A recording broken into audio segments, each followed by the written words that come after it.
এই জন্য আমি আপনাদেরকে যে বার্তাটা দিতে চাই, আমি যে আলোচনাটা শুরু করেছি, আমি জানি আপনারা আমার কাছ থেকে এই ধরনের আলোচনা শোনার জন্য অপেক্ষা করেন। এখন এত মানুষ, আপনাদের এই নিয়তটা নেক নিয়ত, আপনাদের এখানে দুনিয়ার কোনো স্বার্থ নাই। আমি ওই কথা বলার মধ্যে আমারও দুনিয়ার কোনো স্বার্থ নাই, ঝুঁকি আছে। এই ধরনের কথা বললে এটা মূল্য পরিশোধ করতে হবে। এই 3 বছর জেল খাটলাম, এই অপরাধ করা আমার করছে, মূল্য পরিশোধ করতে হয়। জেনেও আমরা বলি, কারণ এই জন্যই বলি যে আমি বিশ্বাস করি আমাদের পূর্বপুরুষদের রক্ত, ঘাম আর অস্ত্র ইনশাআল্লাহ একদিন রং আসবে, আল্লাহর জমিন ইসলামের বিপ্লব হবে, ইসলামের বিপ্লব হবে।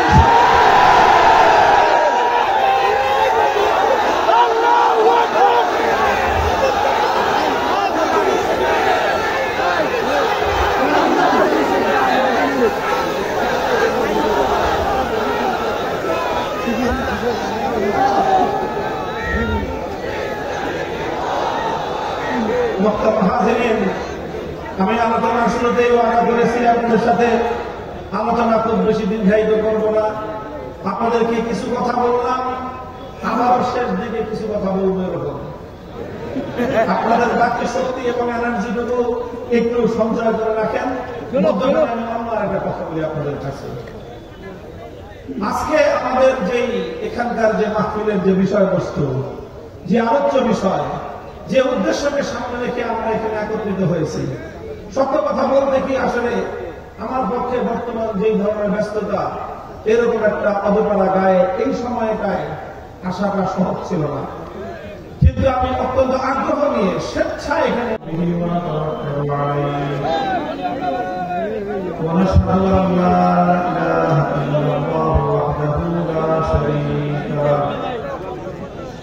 ونشهد أن سيدنا ومولانا محمدا عبده ورسوله صلى الله تعالى عليه وعلى آله وأصحابه وبارك وسلم تسليما كثيرا.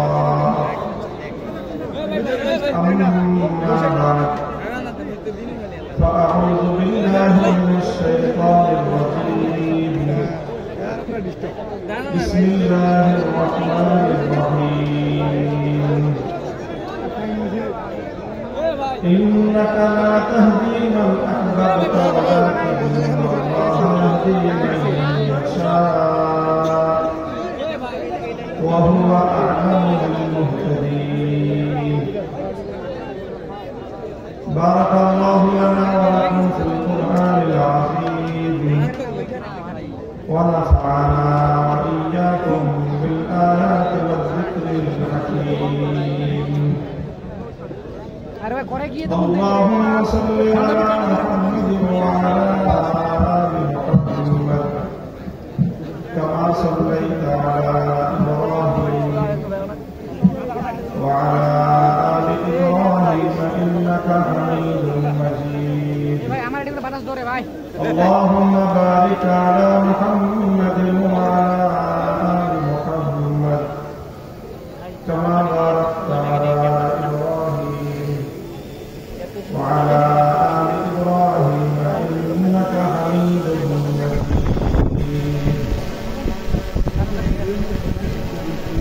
محترم حضرت صدر الإسلام المسجد حضرات الكرام، সম্মানিত অবশিষ্ট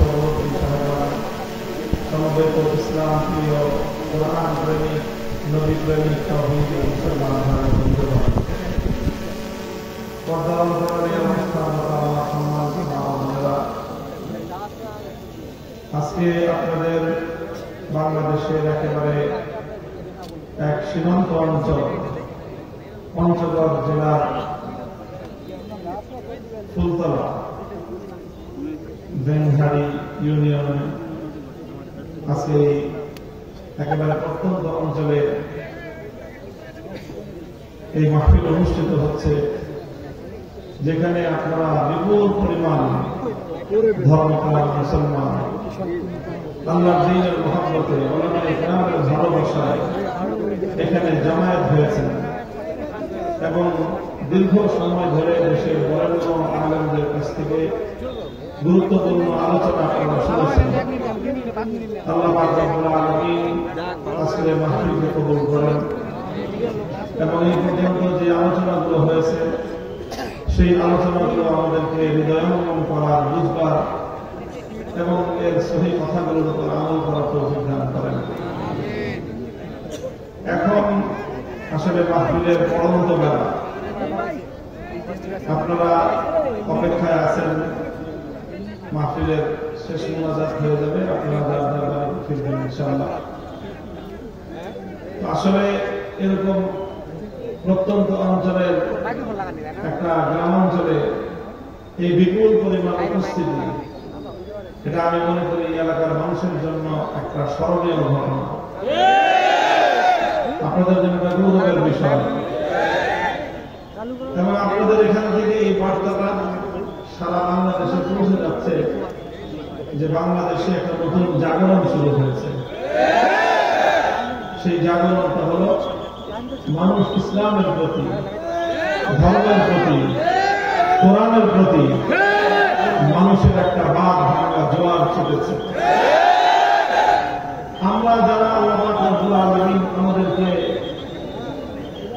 আলেম হিসেবে পরিচয় দান করেছেন, আল্লাহ পাক আমাদের যাদেরকে কোরআন হাদিস নিয়ে পড়াশোনা করার তৌফিক দান করেছেন, যাদেরকে আল্লাহ পাক রব্বুল আলামিন আপনাদের দৃষ্টিতে সম্মানিত বানিয়েছেন, আমরা যদি আলেম সমাজ এই জাতিকে সঠিকভাবে পথ নির্দেশনা দিতে পারি, তাহলে আজকে এই মাহফিলটাই আমাদেরকে এই বার্তা দেয় যে এই বাংলাদেশটা আসলে ইসলামের বাংলাদেশ। আলহামদুলিল্লাহ। তবে এই প্রেরণাটা ধরে রাখতে হবে, সকল ক্ষেত্রে ধরে রাখতে হবে। প্রস্তুত আছেন তো ইনশাআল্লাহ? দেখেন, আমাদের পূর্বপুরুষ যারা, আমাদের দুই পুরুষ আগে, আমার দাদা, আপনার দাদা, আপনার দাদার বাবা, তাদের ইতিহাস যদি আপনারা পড়েন, তাহলে তারা এই দেশে থাকার জন্য, যেন তেন ভাবে থাকার জন্য, ইসলামকে নিয়ে থাকার জন্য আমাদের পূর্বপুরুষদের অনেক কোরবানি, অনেক সংগ্রামের ইতিহাস রয়েছে। প্রত্যেকটা আধিপত্যবাদের বিরুদ্ধে এই জনপদের মুসলমানরা ইসলামকে নিয়ে যেন মাথা উঁচু করে বাঁচতে পারে, প্রতিটি ইতিহাসের বাঁকে বাঁকে আমাদের পূর্বপুরুষ, আপনার পূর্বপুরুষ, আমাদের পূর্বপুরুষরা অক্লান্ত শ্রম সাধনা ব্যয় করেছেন, জীবন দিয়েছেন, রক্ত দিয়েছেন আল্লাহর রাহে ইসলামকে নিয়ে বাঁচার জন্য। তারা অনেক কোরবানি স্বীকার করেছেন, যার বিনিময়ে আজ আমরা এই প্রত্যন্ত অঞ্চলে বসে এই সুফল আমরা ভোগ করতেছি। আল্লাহ পাক রব্বুল আলামিন আমাদের সেই সকল পূর্বপুরুষদের কবরগুলোকে জান্নাতের বাগানে পরিণত করে দেন। মুহতারাম হাজিরিন, আমি জানি আপনারা সবাই আমার এক ধরনের আলোচনা শুনে অভ্যস্ত। আমিও এই আলোচনাটা করি। কেন করি? আমি আপনাদের একটা গল্প করি, একটা গল্প আমার জীবনের। আমি একবার নিয়ত করলাম যে আপনারা যেরকম বিপুল পরিমাণ ধর্মপ্রাণ মুসলমান আমার আলোচনা শুনে উদ্বুদ্ধ হন, কিছু মানুষ কিন্তু আবার ক্ষিপ্ত হয়, এটা স্বাভাবিক। আমার কাছে একটা মনে হলো যে খামাখা কিছু মানুষের সাথে রাগারাগি করার দরকার। আমি আমার আলোচনার ধর্মটা পাল্টায় হই। আমি মনে মনে করলাম যে আমি আমার আলোচনার ধর্ম পরিবর্তন করে দিই, স্বাভাবিক কিছু কথা বলি, মানুষকে নসিহতের কথা। আমাদের অন্যান্য আলেমরা সাধারণত মানুষকে নসিহতের কথা বলেন, মানুষের দিল যেন নরম হয় সেই কথা বলেন, মানুষ যেন আখিরাতমুখী হয় সেই কথা বলেন, মানুষ যেন বেশি বেশি আমলমুখী হয় সেই জাতীয় কথা বলেন। আমিও যেহেতু কোরআন হাদিসই পড়েছি, অন্যান্য হুজুররা যে হাদিস কোরআন পড়েছে আমি তো সেটাই পড়েছি, এবং আলহামদুলিল্লাহ সেই ব্যাপারে কিছু জানাশোনা আছে। আমি একটা নিয়োগ করলাম ভাবলাম যে আমি আমার আলোচনাটা বরং পাল্টে ফেলব। পরে ওই দিন আমি রাত্রে স্বপ্ন দেখি যে আমি এরকম একটা মাহফিলে গেছি।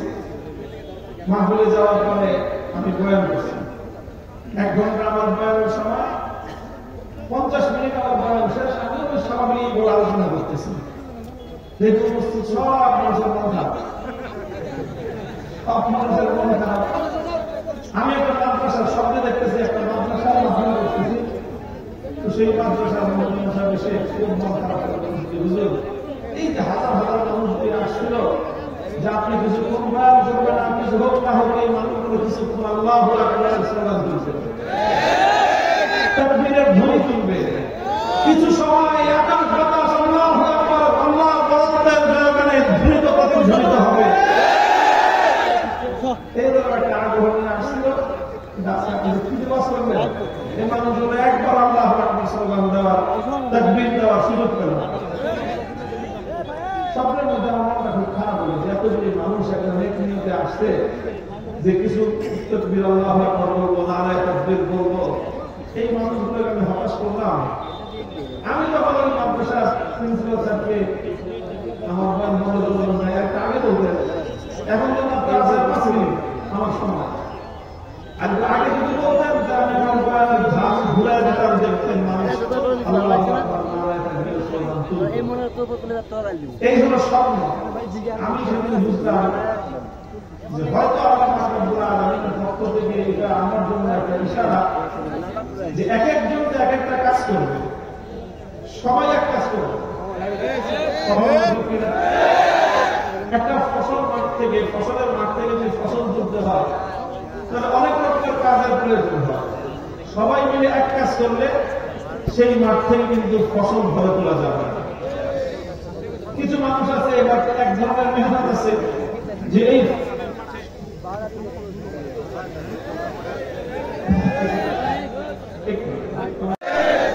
কিছু মানুষ আছে তাদের ট্রাক্টর আছে, তারা ক্ষেতের পর ক্ষেত, মাঠের পর মাঠ, বিলের পর বিল, তারা শুধু কি করে?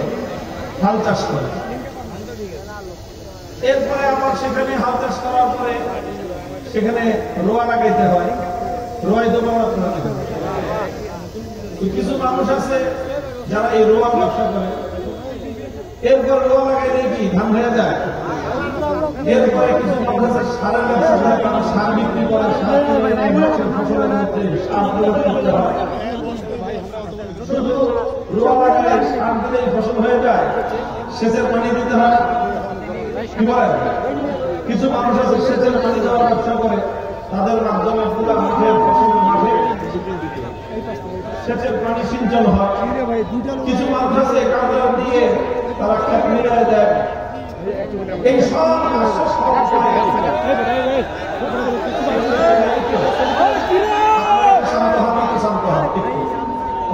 করতেছে, একটা সিস্টেম ফেল করছে, অনেক বড় আয়োজন।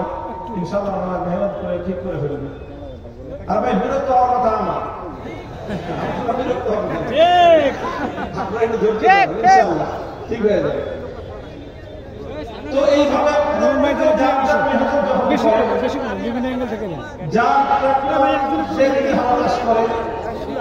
যে রোয়া ব্যবসায়ী সে যদি রোয়া সাপ্লাই দেয়, যে সার ব্যবসায়ী সে যদি সার সাপ্লাই দেয়, যে সেচের কাজ করে সে যদি সেচ দিয়ে পানি সিঞ্চন দেয়, আমরা এসে যদি ক্ষেত মিলায়, আর সর্বশেষ যখন ফসলটা পরিপক্ব হয়ে যায়, তো ফসল কাটার জন্য আরেক সিজন কাটা আছে, তারা এসে যদি ফসলটা কেটে দেয়, তখন এই শূন্য মাঠ থেকে ফসল দিয়ে আপনার গোলা হয়। সেখানে আমাদের ইসলামটা ঠিক এরকম। ইসলামের বহুমুখী খেদমত, বহুমুখী কার্যকলাপ আছে। আমাদের মধ্যে কিছু ভাই আছেন যারা মানুষের হৃদয়কে নরম করে দেন, বিগলিত করে দেন, কান্না মাখা কণ্ঠে তারা মানুষকে হাতে পায়ে ধরে তারা মানুষকে আল্লাহমুখী করার চেষ্টা করেন, পরকালের স্মরণ করা দেওয়ার চেষ্টা করেন। কিছু মানুষ আছেন তারা শুধুমাত্র মানুষের জায়েজ না জায়েজ, কোন আমল করা যাবে, কোন আমল করা যাবে না, কোনটা সুন্নাত কোনটা বিদআত, এই জাতীয় আলোচনা করেন। আর কিছু মানুষ তো এমন থাকতেই হয় যে এই যে মুসলিম জনতা মুসলমানদের মধ্যে যে শুদ্ধ প্রতিভা, ইমানের যে ঘুমন্ত জজবা, এটা যদি জাগ্রত না থাকে, মুমিনের হৃদয়ের মধ্যে ইমানি জজবা যদি জাগ্রত না হয়, তরুণ এবং যুবকদের হৃদয়ের মধ্যে যদি আল্লাহ দ্বীনের জন্য অকাতরে জীবন দেওয়ার মতো তাদের মধ্যে সেই চেতনা অশান্তি প্রজ্বলিত না হয়, তাহলে ইসলামের দুশমনরা এই ইসলামকে আল্লাহর জমিন থেকে এমন ভাবে উপড়ে ফেলবে যেরকম একটা ছোট্ট গাছকে গরু ছাগল উপড়ে ফেলে, সেই গরু ছাগলরা যেমন একটা ছোট্ট গাছের চারাকে ধ্বংস করে দেয়, ইসলামের দুশমনরা ইসলাম কিভাবে ধ্বংস করে ফেলে। এই জন্য আমরা হাতে হাত রেখে কাজ করি, আর আমরা যখন হাতে হাত রাখি তখন এই হাতে হাত রাখার মধ্য দিয়ে একটা শক্তি তৈরি হয়, সেই শক্তির পিছনে আরেকটা শক্তি আল্লাহ যুক্ত করে দেন। মুসলমানরা যখন এভাবে পরস্পর তারা ছোট ছোট বিভেদ ভুলে গিয়ে ঈমানের গুরুত্বপূর্ণ মৌলিক প্রশ্নে যখন তারা ঐক্যবদ্ধ হয়, যেমন আমরা দেখেছি আমাদের নিকট অতীতে আমাদের স্কুল থেকে ছেলেমেয়েরা বের হয়ে আসলো, আমাদের কলেজগুলো থেকে ছেলেরা বের হয়ে আসলো, পাবলিক ইউনিভার্সিটি, প্রাইভেট ইউনিভার্সিটি, কারো স্বার্থ আছে, কারো কোনো স্বার্থ নাই, তার ব্যক্তিগত কোনো স্বার্থ ছিল না। প্রাইভেট ইউনিভার্সিটির ছেলেরা তারা এই সমস্ত চাকরি বাকরি তাদের কোনো ধান্দা নাই, তারা চাকরি পায়ও না, চাকরি করেও না, তাদের অন্য কিছু। কিন্তু তারা যখন দেখলো আমার ভাই তাকে শহীদ করা হয়েছে, আমার ভাইয়ের বুকে বুলেটের আঘাতে ঝাঁঝরা করে দেওয়া হয়েছে, তখন ভাইয়ের প্রেমে, ভাইয়ের ভালোবাসায়, ভ্রাতৃত্বের টানে ওই সকল প্রাইভেট ইউনিভার্সিটির ভাইয়েরা রাস্তায় নেমে আসলো। মাদ্রাসা থেকে আমার ভাইয়েরা আসলো, সন্তানরা নামলো মাঠে। আমাদের কওমি মাদ্রাসার ছেলেরা তারা তো শুরু থেকে সরকারি চাকরির কোটাই নেই, তাদের 1% চাকরি নাই, তারা কেন নামলো? তারা নামলো একটা জিনিসই, এভাবে আমার চোখের সামনে আমার ভাইয়ের লাশ বুলেট বিদ্ধ হয়ে পড়ে থাকবে, আমার চোখের সামনে আমাদের সন্তানরা এভাবে রাস্তায় লাশের সারি নিয়ে পড়ে থাকবে, আমার সোনার বাংলাটা এভাবে শাসনে পরিণত হয়ে থাকবে।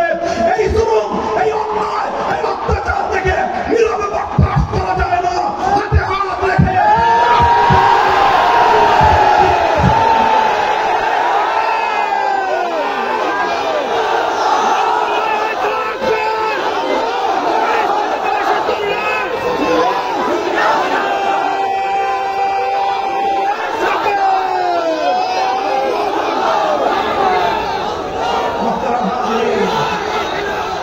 এই জন্য আমি আপনাদেরকে যে বার্তাটা দিতে চাই, আমি যে আলোচনাটা শুরু করেছি, আমি জানি আপনারা আমার কাছ থেকে এই ধরনের আলোচনা শোনার জন্য এখন এত মানুষ, আপনাদের এই নিয়তটা নেক নিয়ত, আপনাদের এখানে দুনিয়ার কোনো স্বার্থ নাই। আমি ওই কথা বলার মধ্যে আমারও দুনিয়ার কোনো স্বার্থ নাই, ঝুঁকি আছে। এই ধরনের কথা বললে এটা মূল্য পরিশোধ করতে হয়। এই 3 বছর জেল খাটলাম, এই অপরাধ ছাড়া আলোচনা করছে, মূল্য পরিশোধ করতে হয়। জেনেও আমরা বলি, কারণ এই জন্যই বলি যে আমি বিশ্বাস করি আমাদের পূর্বপুরুষদের রক্ত, ঘাম আর অস্ত্র ইনশাআল্লাহ একদিন রং আসবে, আল্লাহর জমিন ইসলামের বিপ্লব হবে, ইসলামের বিপ্লব হবে।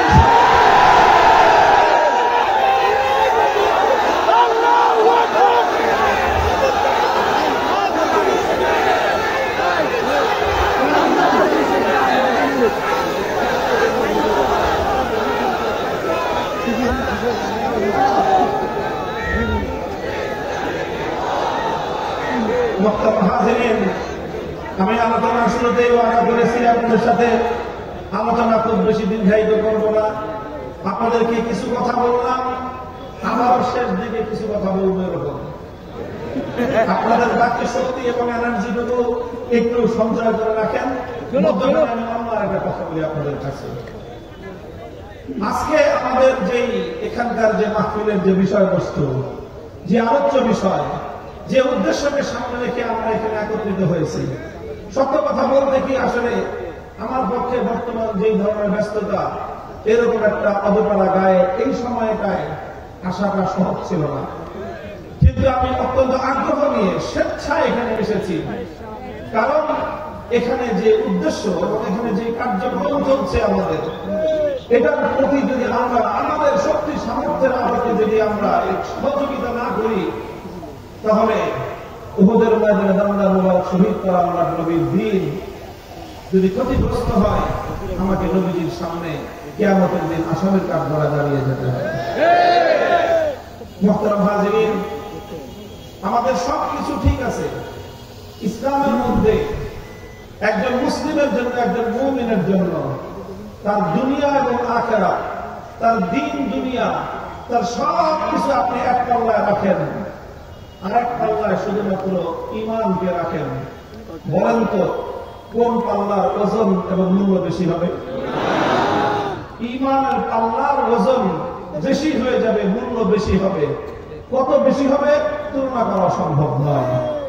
এমনকি আমি এটাও বলবো, যদি এক পাল্লায় খোদার জান্নাত আর বেহেশতটাকে রাখেন, আরেক পাল্লায় শুধুমাত্র একজন আদনা ইমানদার, একজন দুর্বল ইমানদার, যার অন্তরের মধ্যে সামান্য পরিমাণ ঈমান আছে, আমল তেমন একটা করে না, এই আদনা সাধারণ একজন ইমানদারের ঈমানকে আপনি এক পাল্লায় রাখেন, আর আল্লাহ পাকের 8টা জান্নাত আরেক পাল্লায় রাখেন, ঈমানের দাম 8টা জান্নাতের চেয়েও বেশি হবে। আমি অনেক সময় বলি যে আমরা অনেক সময় হতাশ করি, আক্ষেপ করি যে আমি গরিব মানুষ, আমি দরিদ্র মানুষ, আল্লাহ অমুককে এত কিছু দিয়েছে, অমুককে সম্পদশালী বানিয়েছে, অমুককে ক্ষমতাবান বানিয়েছে, অমুককে সুদর্শন বানিয়েছে, আর আমাকে কিছুই দেয়।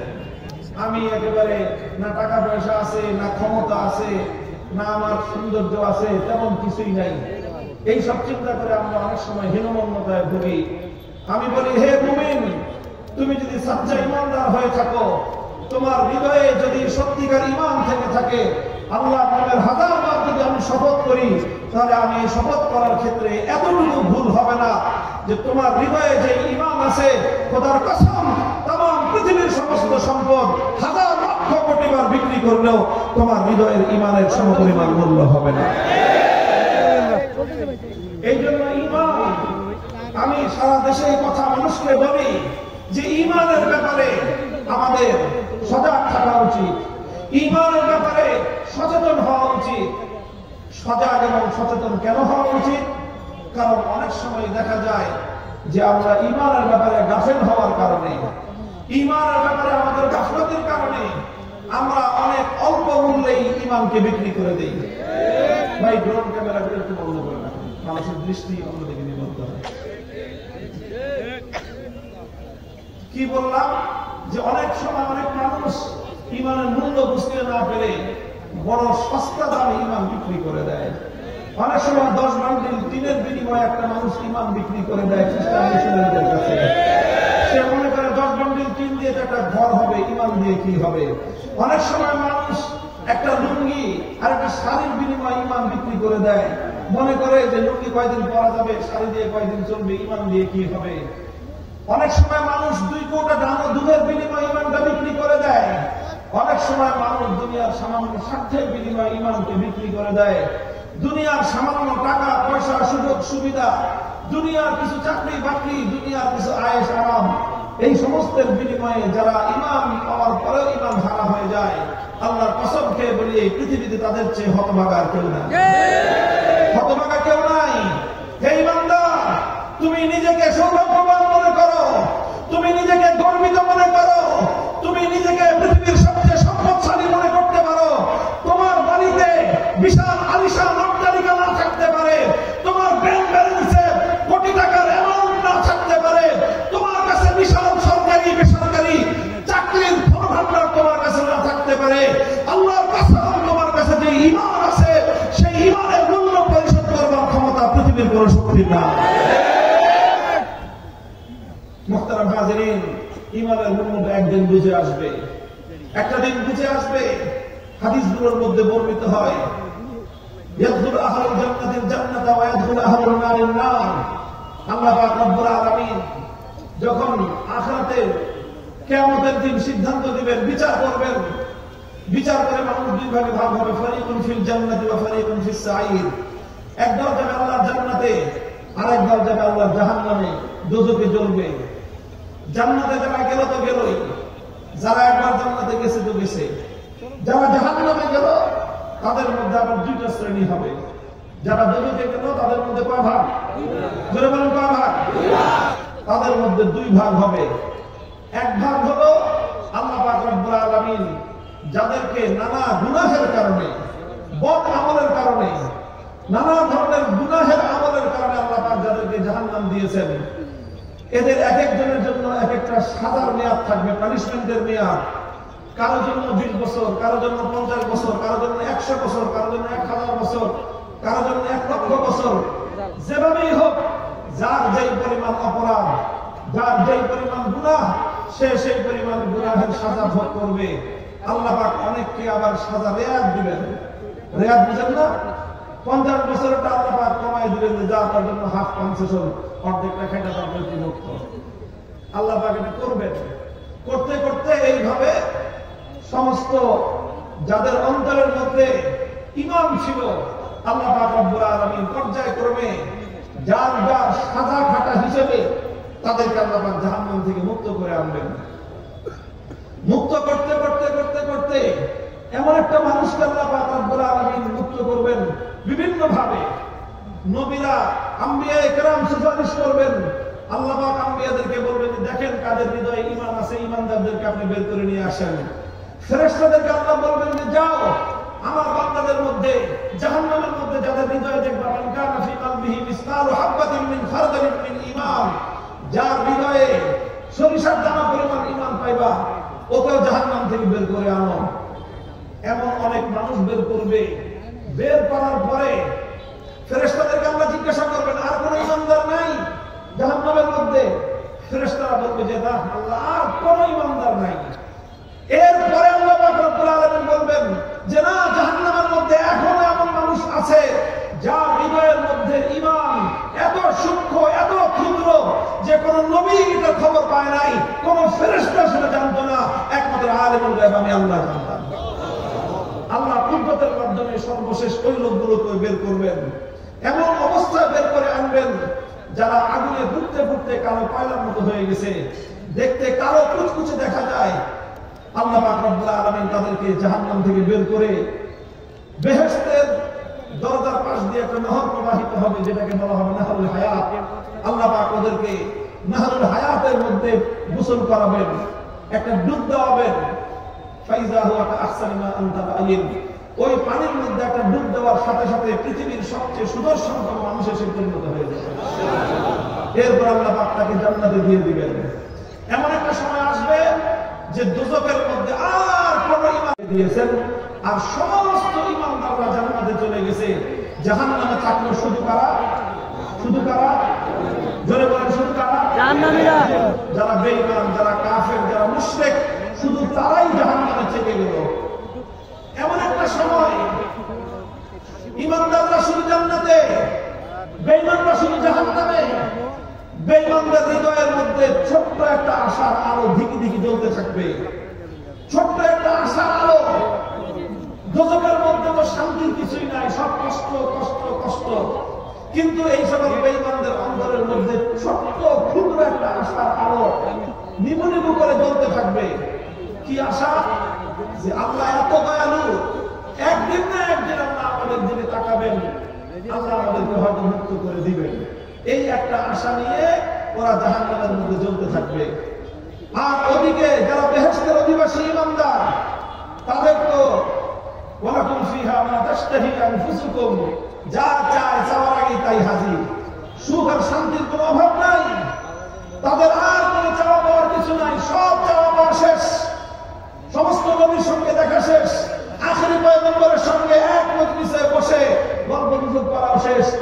সবচেয়ে বড় নিয়ামত আল্লাহ পাক রব্বুল ইজ্জতের দিদার ইলাহি মওলায়ে পাককে দেখাও শেষ। আর সমস্ত নাজ নিয়ামত সব তারা ভোগ করতেছে, আর কোনো কিছু অভাব তাদের নাই। শুধু একটা ভয় অন্তরের মধ্যে আছে, ছোট্ট একটু ভয় যে এত সুখে রাখছে আল্লাহ, যদি আবার কোনোদিন বলে যে আমার জান্নাত খালি করে, তখন কি অবস্থাটা হবে? এই একটা ভয় জান্নাতীদের অন্তরের মধ্যে থাকবে। কিন্তু ভয়ে কেউ কিছু বলবে না যে খামাখা মনে করা দেওয়ার দরকার করে, হাসি তো ভালোই আছে, কিন্তু মনে মনে ভয়টা সবারই থাকবে। মুহতারাম হাজিরিন, কল্পনা করে দেখেন, চক্ষুটা বন্ধ করে হৃদয়ের চক্ষুটা খুলে দেন, জাহান্নামের ওই ভয়াবহ দৃশ্যের কথা একবার কল্পনা করুন। আর আল্লাহ পাক রব্বুল আলামিনের জান্নাতের আরাম আয়াতের বিলাসিতা চিত্রটা একবার কল্পনা করুন। ওই মানুষগুলো শুধু সুখ আর সুখ, শান্তি আর শান্তি, অন্তরের মধ্যে সামান্য একটা ভয়। আর এই মানুষগুলো শুধুমাত্র অশান্তি আর আযাবের মধ্যে, কিন্তু অন্তরের মধ্যে ছোট্ট একটা আশার প্রদীপ ধীরে ধীরে জ্বলতেছে। এমন সময় আমার মালিক রব্বুল আলামিন দুইটা ডাক দিবেন চিৎকার করে। প্রথমে আল্লাহ বলবেন ইয়া আহলাল জান্নাহ, এরপর বলবেন ওয়া আহলান নার, হে জান্নাতের অধিবাসীরা তাকাও আমার দিকে। আরেকটা ডাক দিবেন ও দোজখবাসীরা তোমরা তাকাও আমার দিকে। হাদিসের ভাষ্য জান্নাতের সমস্ত ঈমানদাররা আল্লাহর ডাকের দিকে মাথা তুলে তাকাবে, কলিজার মধ্যে ছাত্র উঠবে, ডাকে কেন মালিক, আমাদের তো আর কিছু চাওয়া পাওয়ার নাই, সব তো দেওয়া শেষ, আমার ডাকি দেয় না জানি আল্লাহ এখন বলবে যে আমার জান্নাত খালি করে। ভয়ে সব জান্নাতীরা আল্লাহর দিকে তাকাবে যে আল্লাহ আল্লাহ আল্লাহ, তুমি যাইতে বাইরে দেবে। আর জাহান্নামের অধিবাসীরা তাদের মনের মধ্যে আশার যে প্রদীপটা ধীরে ধীরে জ্বলতেছিল, সেটা হঠাৎ মশালের মতো জ্বলে উঠবে যে এতদিন মালিককে এত চিৎকার করে ডাকলাম, কোনোদিন আল্লাহ সাড়া দিলেন না, আর আজকে আল্লাহ নিজে ডাকতেছেন আজকে, তাহলে অবশ্যই মনে হয় আমাদের দিকে মালিক একটু দয়া করবেন। এই আশা নিয়ে তারা আল্লাহর দিকে তাকাবেন।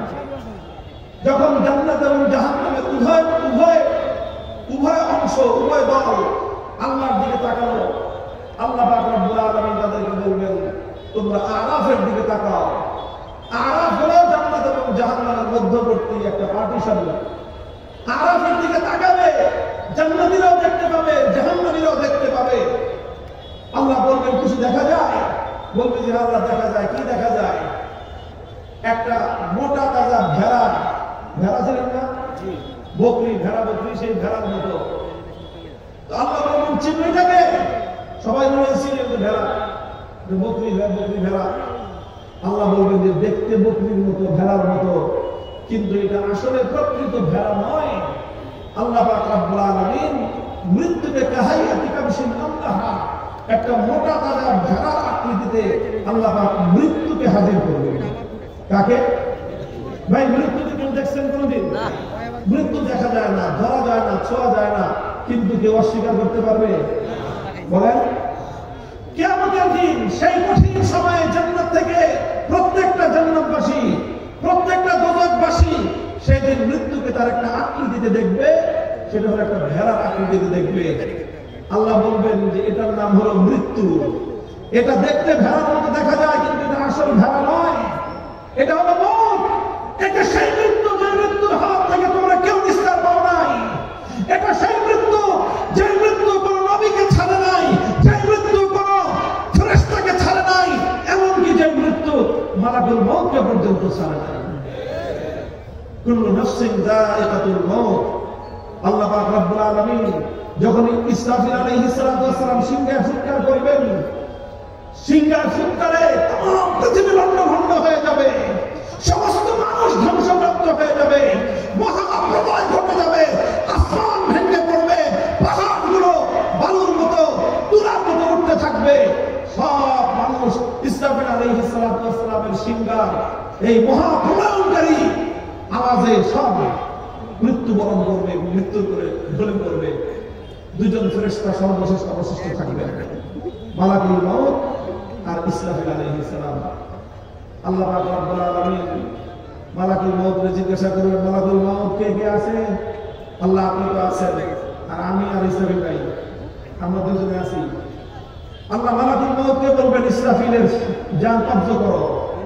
ইসরাফিল আলাইহিস সালাম যারা এক চিৎকারে, এক ফুৎকারে মহাপ্রলয় সংগঠিত হয়ে গেল, সেই মহাশক্তিশালী ফেরেশতা ইসরাফিল আলাইহিস সালামের জান মালাকুল মউত কবজ করবেন।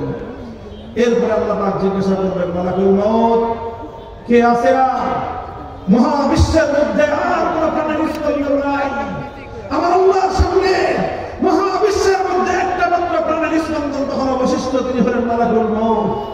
তিনি ভয়ে কম্পিত থাকবেন।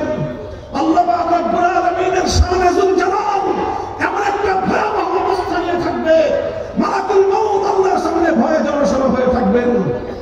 বলবেন বিনয়ের সাথে, আল্লাহ শুধু আমি আপনার বান্দা, মালাকুল মউত আছে, আর কেউ নাই।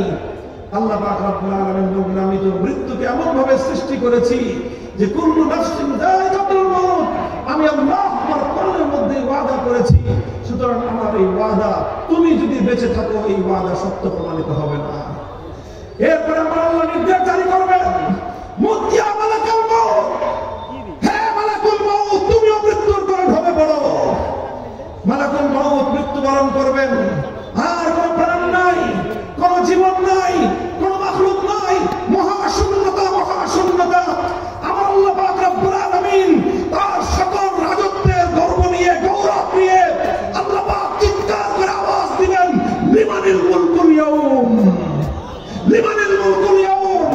হে দুনিয়ার ফেরাউন, কারুন, হামান, সাদ্দাম, দুনিয়ার বড় বড় রাজা বাদশারা যারা দৌর্দণ্ড প্রতাপশালী রাজত্ব করেছে পৃথিবীতে, তোমাদের দাপটে আমার মাখলুকরা তোমার চোখের দিকে তাকিয়ে কথা বলবার সাহস পেত না।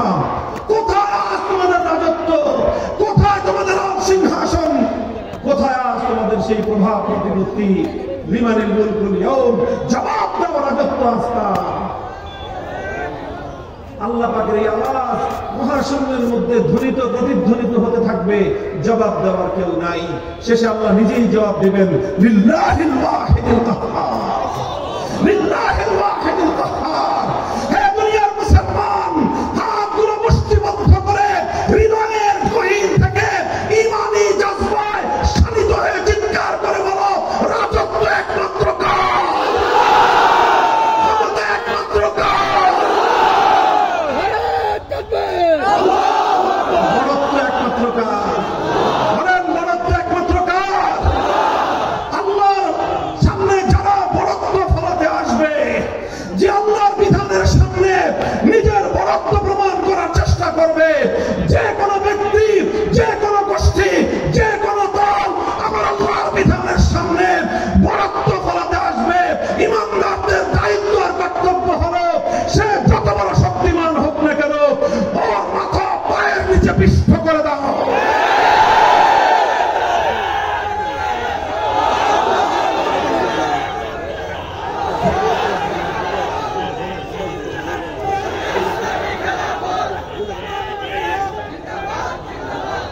মুহতারাম হাজিরিন, আমি বলতেছিলাম অন্য আরেকটা কথা।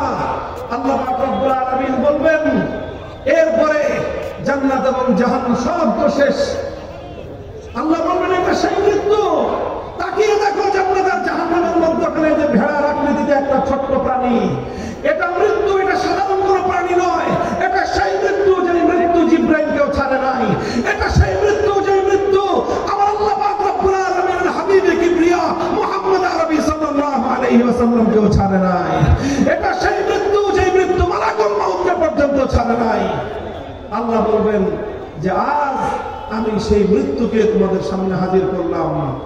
এই কথা বলে আল্লাহ পাক কুদরতের মাধ্যমে সমস্ত জান্নাতি আর জাহান্নামীদের সামনে মৃত্যু নামক সেই ভেড়াটাকে আল্লাহ নিজে জবাই করে দিবেন। বলবেন, আমি মৃত্যুকে মেরে ফেললাম, আজ থেকে আর কোনো মৃত্যু বলতে কিছু নাই, কারণ মৃত্যু মরে গেছে, মরণ নিজেই মরে গেছে। ইয়া আহলাল জান্নাতি খুলুদুন লা মাউত ওয়া ইয়া আহলান নারি খুলুদুন লা মাউত। আমার আল্লাহ বলবেন, হে জান্নাতের অধিবাসীরা, আমি আল্লাহ আলিমুন বিমা ফিস সুদূর, তোমাদের অন্তরের গহীনে ছোট্ট একটা ভয় তোমাদের মধ্যে কাজ করতেছে। আমি আল্লাহ আবার কোনদিন তোমাদেরকে জান্নাত থেকে বের করে দেই কিনা এই ভয়ে এখন তোমরা ভীত আছো। আজ শুনে নাও, আমি আল্লাহ তোমাদের জন্য সবচেয়ে আনন্দময় ঘোষণাটা দিচ্ছি। এই যে তোমরা জান্নাতে ঢুকেছো, বেহেশতে ঢুকেছো, অনন্তকাল এই বেহেশতে থাকবে, আর কোনদিন তোমাদেরকে বেহেশত থেকে বের হওয়া লাগবে না। মুহতারাম হাজিরিন, এই ঘোষণাটার সাথে সাথে গোটা জান্নাতের মধ্যে, বেহেশতের মধ্যে আনন্দের উল্লাস শুরু হবে, আনন্দের হিল্লোল বয়ে যাবে।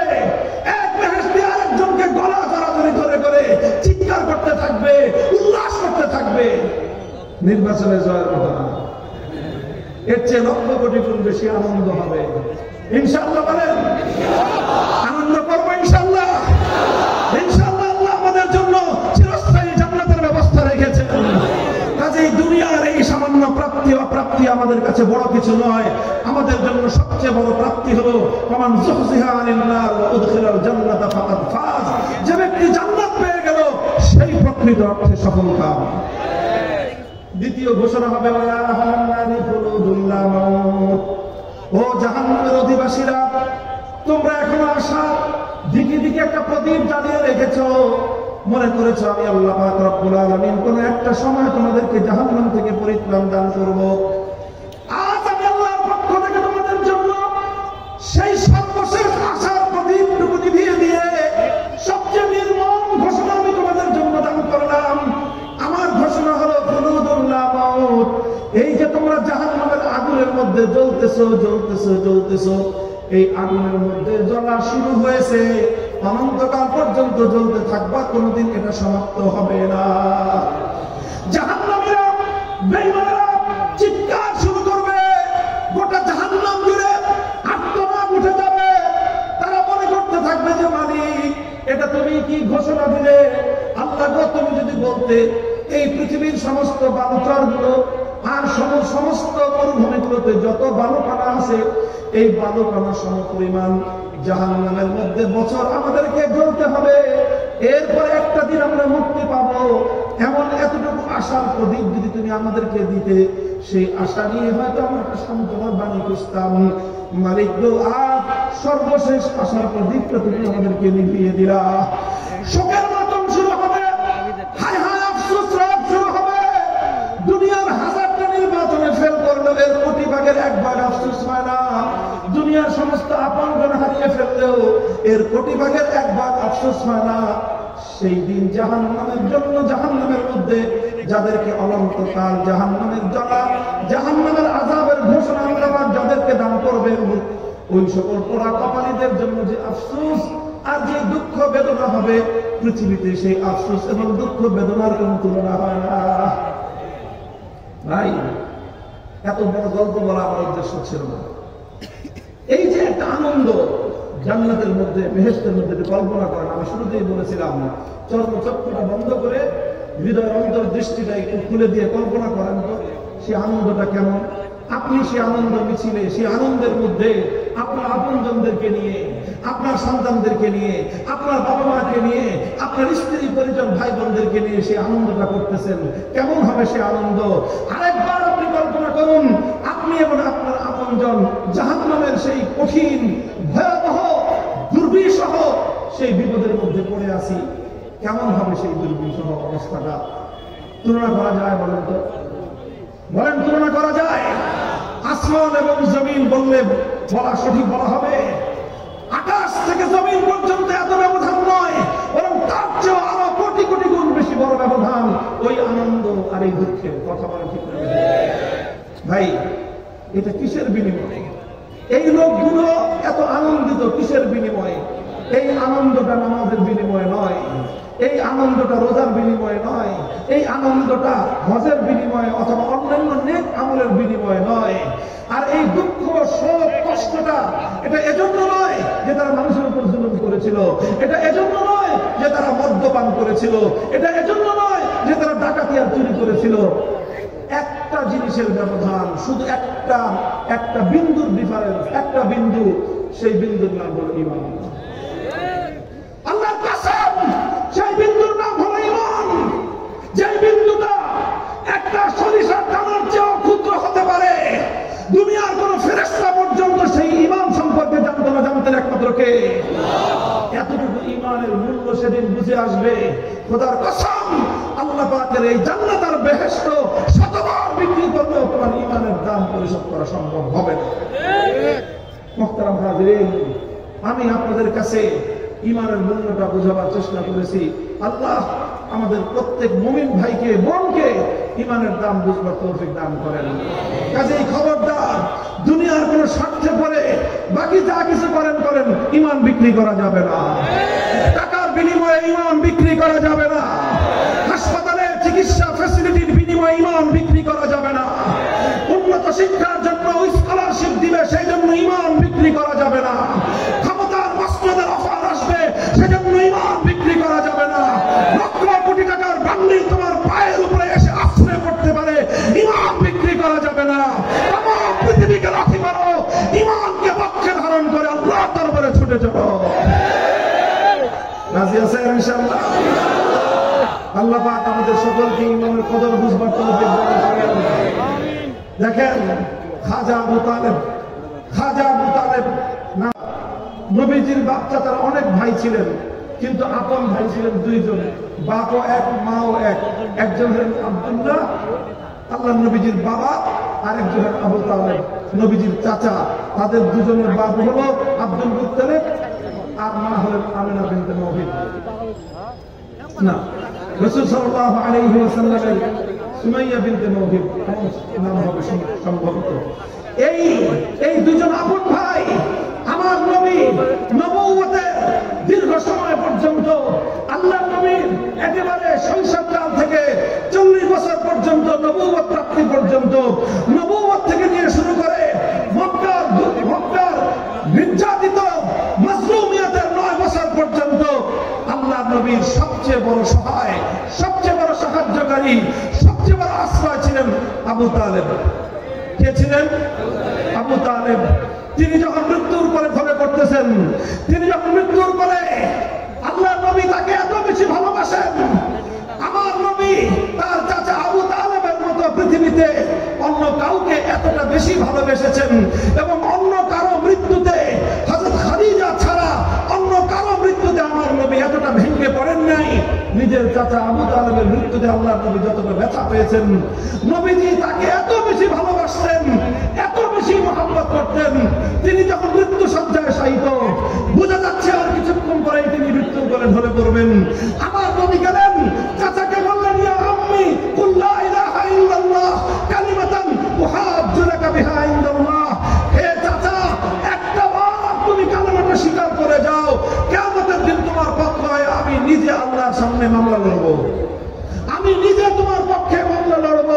তোমাকে মুক্ত করানোর জন্য আমি আল্লাহর কাছে সব ধরনের আমার পক্ষ থেকে যা কিছু করার, সুপারিশ করার, যা কিছু করার সব আমি করে তোমাকে মুক্ত করে আমি জান্নাতে নিয়ে যাব। একটি বারের জন্য শুধুমাত্র কালেমা পড়ে যাও। খাজা আবু তালেব একবার চিন্তা করেন যে কালেমা পড়বেন, সামনে তাকায় দেখেন আবু জাহাল বসা, সামনে তাকায় দেখেন উমাইয়া বসা। তারা বলতেছে, হে আবু তালেব, মৃত্যুর সময়ে, মৃত্যুর ভয়ে বাপদাদা 14 পুরুষের ধর্ম ছেড়ে দিবা। মৃত্যুর সময়ে, মৃত্যুর ভয়ে বাপদাদার 14 পুরুষের ধর্ম যদি তুমি ছেড়ে দাও, দুনিয়ার মানুষ তোমাকে ভীরু বলবে, বলবে আবু তালেব মৃত্যুর ভয়ে শেষ পর্যন্ত নিজের ধর্ম ত্যাগ করে গেছে, কাজেই তুমি যেই ধর্মে আছো সেই ধর্মেই থাকো। এই কথা চলতে চলতে চলতে চলতে আখিরা মা কাল আলা মিল্লাতি আব্দুল মুত্তালিব, শেষ পর্যন্ত আবু তালেব সে কুফরের উপর তিনি মৃত্যুবরণ করলেন, মারা গেলেন। হযরত আব্বাস রাদিয়াল্লাহু তাআলা আনহু নবীজিকে একদিন জিজ্ঞাসা করলেন, ইয়া রাসূলুল্লাহ, আপনি তো আপনার চাচা আবু তালেব মৃত্যুবরণ করার পরে আপনার উপর যেন এক সাগর শোক এসেছিল, আপনার উপর যেন শোকের আকাশ ভেঙে পড়েছিল। আপনি যেই বছর আবু তালেব মারা গেলেন, সেই বছরটার নাম ইতিহাস বলে আমুল হুজুন, সেটা দুঃখের বছর। আপনি এত দুঃখ পেয়েছেন, এত কষ্ট পেয়েছেন, আর আবু তালেব 50 বছর পর্যন্ত আপনাকে আগলে রেখেছেন। সমস্ত জুলুমের মোকাবেলায় আবু তালেব নিজের সামনে থেকেছেন, আপনাকে আড়াল করে রেখেছেন। আবু জাহলের মোকাবেলায় আবু তালেব গিয়েছেন, আপনাকে আড়াল করে রেখেছেন। মক্কার মুশরিকদের জুলুমের মোকাবেলা আবু তালেব করেছেন, আপনাকে আড়াল করে রেখেছেন। 3 বছর মক্কার বেঈমানরা আপনাদেরকে অবরোধ করে রেখেছিলেন, আবু তালেব ঈমান গ্রহণ করেন নাই। 3 বছর আপনাকে ছেড়ে তিনি একা কোনো খাবারও খান নাই। এই আবু তালেব আপনার জন্য জীবনে কি না করেছে ইয়া রাসূলুল্লাহ? আপনি কি আবু তালেবের জন্য আল্লাহর কাছে সুপারিশ করে কোন উপকার তার করতে পারবেন? আল্লাহ রাসূল সাল্লাল্লাহু আলাইহি ওয়াসাল্লাম যেটা বলেছেন, বুখারী মুসলিম সহ সমস্ত সহিহ হাদিসের কিতাবগুলোর মধ্যে বর্ণিত হয়, আল্লাহ নবী বললেন যে দেখেন, আমার সবচেয়ে প্রিয়তম ব্যক্তিত্ব, আমার জীবনের সবচেয়ে দীর্ঘ সময় আমার অভিভাবক গার্জিয়ান, আমাকে দীর্ঘ সময় যিনি আশ্রয় প্রশ্রয় দিয়েছেন, সব ধরনের সাহায্য সহযোগিতা করেছেন, আমি তার জন্য আমার সমস্ত কৌশল সবকিছু আল্লাহর কাছে প্রয়োগ করেছি। আল্লাহর পক্ষ থেকে সর্বশেষ জানানো হয়েছে যে হে মুহাম্মদ সাল্লাল্লাহু আলাইহি ওয়াসাল্লাম, খবরদার আমি আপনাকে নিষেধ করে দিলাম, এরপর থেকে আর কোনোদিন আপনি কোন বেঈমানের মুক্তির জন্য, নাজাতের জন্য আমার কাছে দোয়া করবেন। আল্লাহর নবীর সুপারিশের কারণে খাজা আবু তালেব জাহান্নাম থেকে মুক্তি পান নাই। শুধু এতটুকু হয়েছে, আল্লাহর নবীর সুপারিশের উসিলায় আল্লাহ পাক আবু তালেবকে ফি জাহজাহিন মিনান নার, জাহান্নামের এক প্রান্তে এনে উপস্থিত করেছেন। তাকে ওনার পায়ের টাকনু পর্যন্ত, কোন কোন বর্ণনার দ্বারা বোঝা যায় পায়ের টাকনু পর্যন্ত তিনি জাহান্নামের আগুনের মধ্যে থাকবেন। ওলা ওলা আনা লাকানা ফি দারকিল আসফালি মিনান নার, আল্লাহ নবী বলেন, যদি আমি আমার চাচার জন্য আল্লাহর কাছে এমন জোরালো সুপারিশ না করতাম, তাহলে আমার চাচা জাহান্নামের ঠিক গভীর তলদেশে তিনি থাকতেন। আমার কারণে আল্লাহ পাক আমার চাচাকে জাহান্নামের এক প্রান্তে দিয়েছেন, পায়ের তলা পর্যন্ত তার আগুনের মধ্যে আছে। কিন্তু পায়ের তলা পর্যন্ত আগুন থাকলে কি হবে? এটা দুনিয়ার কোন আগুন না তোরে ভাই, এটা জাহান্নামের আগুন। জাহান্নামের আগুন, ইন্না আওয়ালা আযাবিন, ইন্না আওয়ালা আহলিন নারি আযাবান ইয়াওমাল কিয়ামাতি মান লাহু নালান আও শারাকান মিন নার ইয়াগলি মিনহুমা দিমাগুহুম কামা ইয়াগলিল মিরজাল।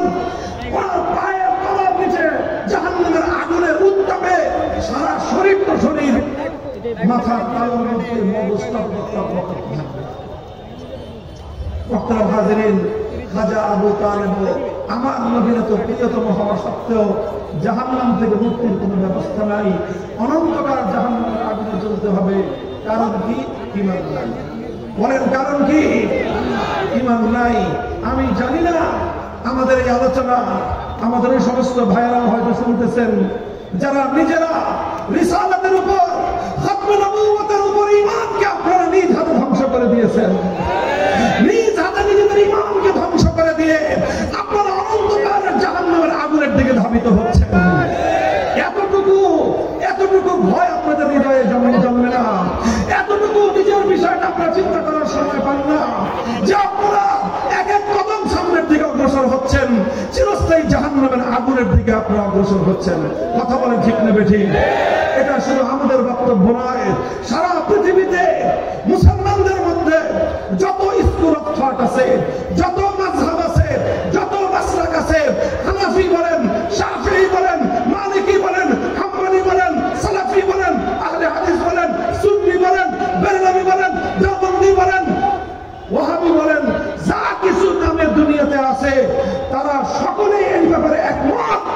আহমদিয়া মুসলিম সম্প্রদায় নামে যে সকল কাদিয়ানীরা গোলাম আহমদ কাদিয়ানকে বিশ্বাস করে, চিরস্থায়ী জাহান্নামী। ভাই একটু ভাবেন, আরে ধর্মই যদি পালন করবেন, এমন ধর্ম পালন করুন যে ধর্ম আপনাকে জাহান্নাম থেকে মুক্তি দিবে। আপনি কেন এমন ধর্ম পালন করবেন যেই ধর্ম পালন করবেন, দুনিয়াতে ধর্ম পালন করবেন, আখিরাতে চিরস্থায়ী জাহান্নামের আগুনে জ্বলতে হবে? এমন ধর্ম পালন করার চেয়ে না করাই ভালো। কথা বলে ঠিক না বেঠিক? নিজেরা জাহান্নামের আগুনের দিকে ধাবিত হচ্ছেন। আপনাদের হাতে ধরি, পায়ে ধরি, এই বিপজ্জনক পথ থেকে ফিরে আসেন। যদি আপনাদের কোনো সন্দেহ থাকে, কোনো সংশয় থাকে, কাদিয়ানী ধর্ম নিয়ে, আহমদিয়া মুসলিম জামাত নামক এই ধর্মের কুফরি নিয়ে যদি কোনো সংশয় সন্দেহ থাকে, আসেন আমাদের কাছে। একদিন নয়, 2 দিন নয়, 1 মাস নয়, 2 মাস নয়, বছরের পর বছর আমরা আপনাকে সময় দেব। তবু আমরা চাই আমার এক ভাই জাহান্নামের আগুন থেকে মুক্তি পায়। আমাদের এখানে, আমাদের ঢাকা শহরে ভালো ভালো পরিবারের ছেলেরা এখানে এসে পড়ে আছে। এক একজন ঢাকার শহরে তারা খুব আরাম আয়েশের সাথে থাকার তাদের ব্যবস্থা, মাসকে মাস তারা এখানে পড়ে আছে। কোন স্বার্থে নয় ভাই, কোন স্বার্থে নয়, একটাই স্বার্থ, আল্লাহর নবীর একটা উম্মতকে যদি জাহান্নাম থেকে ফিরিয়ে আনা যায়। হে আমার কাদিয়ানী ভাইরা, আমরা তোমাদের কাছে শান্তির পয়গাম পৌঁছে দিয়ে যাই, ঈমানের পয়গাম পৌঁছে দিয়ে যাই। ইংরেজরা তাদের স্বার্থে, ইসলামকে ধ্বংস করার স্বার্থে তোমাদের এই অনুসরণীয় যে যাকে তোমরা অনুসরণ করো, গোলাম মোহাম্মদ কাদিয়ানীকে তারা তৈরি করেছিল ইংরেজরা মুসলমানদের মধ্যে বিভেদ তৈরি করবার ষড়যন্ত্র হিসেবে।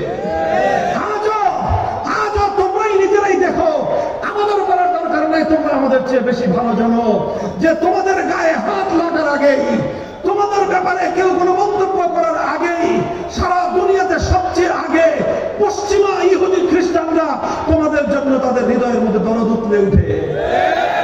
অথচ ফিলিস্তিনের মুসলমানদের জন্য ওদের দরদ নাই। আমার ফিলিস্তিনের মুসলমানরা তাদেরকে কেটে টুকরো টুকরো করা হয়, আমেরিকান এবং ব্রিটিশ তাদের মধ্যে তাদের হৃদয়ের মধ্যে তাদের জন্য দরদ নাই।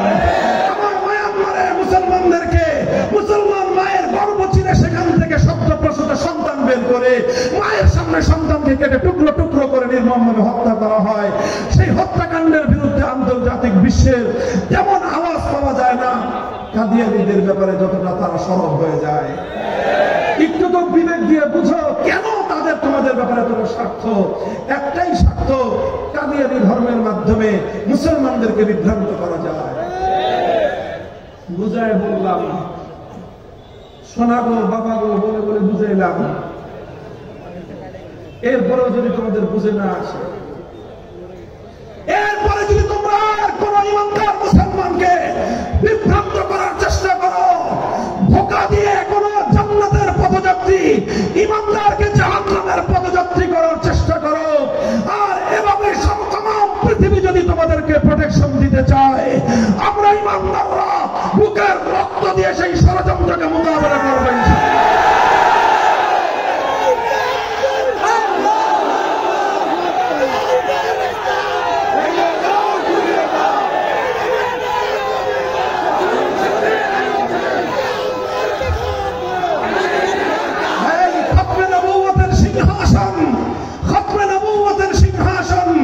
সর্বশেষ নবুয়তের সিংহাসন এটা আল্লাহ পাক রব্বুল আলামিন ওয়া আখিরি নবী মুহাম্মদুর রাসূলুল্লাহ সাল্লাল্লাহু আলাইহি ওয়াসাল্লামের জন্য আল্লাহ পাক এটাকে নির্ধারিত করে রেখেছেন।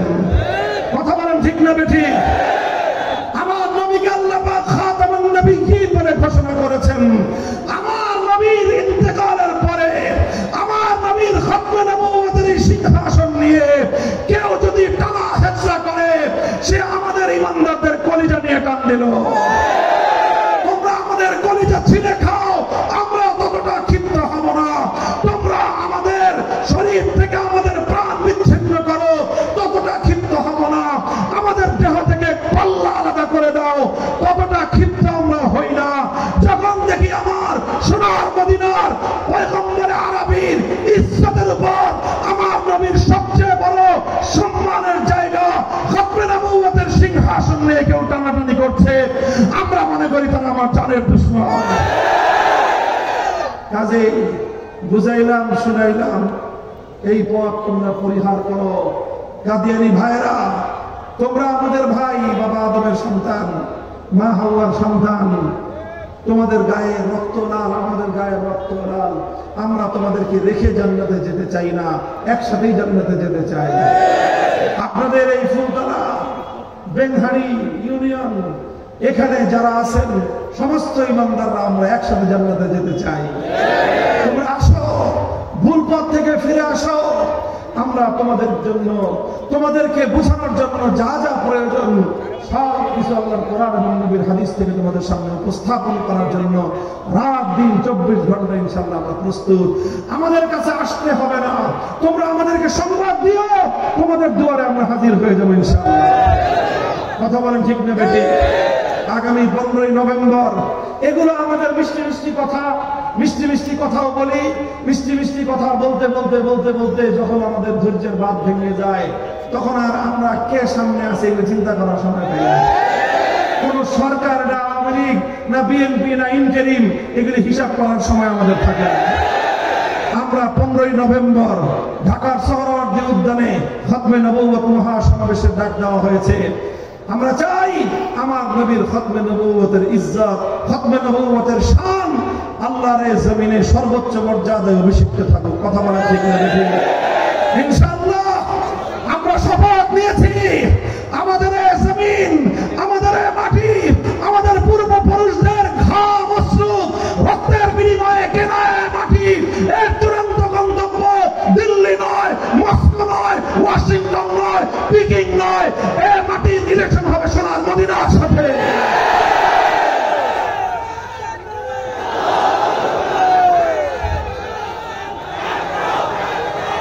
আমি একটা আখেরি কথা আপনাদেরকে বলে যাই, অনেক রঙের বাংলাদেশ তো দেখেছেন, কথা বলেন ঠিক না বেঠিক? রং বেরঙের বাংলাদেশ দেখা হয়েছে, অনেক রঙের বাংলাদেশ দেখেছি আমরা। এবার আমরা জুলাই বিপ্লবের পর, জুলাই বিপ্লবের অন্যতম সৌন্দর্য ছিল আমাদের জুলাই যোদ্ধারা রাজপথে বুকের রক্ত দিয়েছে, রাজপথে টিয়ার গ্যাসের আক্রমণে তাদের চোখের পানি দিয়ে বুক ভেসে গিয়েছে। যেই রাজপথে রক্ত দিল, অস্ত্র দিল, ঘাম ঝরালো, যখনই আজানের রক্ত হলো, এক যোদ্ধা আল্লাহু আকবার আজানের ধ্বনিতে আকাশ বাতাস মুখরিত করলো। আরেক যোদ্ধা, কখনো সে মাদ্রাসার ছাত্র, কখনো সে বিশ্ববিদ্যালয়ের ছাত্র, কখনো সে কলেজের ছাত্র, ইমাম হয়ে গেল। সব ছাত্ররা রাজপথকে যায় নামাজ বানিয়ে তার পিছনে ইক্তেদা করলো। এই দৃশ্য আপনারা দেখেছেন, এই দৃশ্য আপনারা দেখেছেন। এই দৃশ্যের নামই হলো আগামীর বাংলাদেশ। আগামীর বাংলাদেশ ইসলামের বাংলাদেশ, আগামীর বাংলাদেশ খিলাফতের বাংলাদেশ, আগামীর বাংলাদেশ আল কোরআনের বাংলাদেশ। নাসরুম মিনাল্লাহি ওয়া ফাতহুন করিব ওয়া আখিরু দাওয়ানা আলহামদুলিল্লাহি রাব্বিল আলামিন। সুবহানাল্লাহি।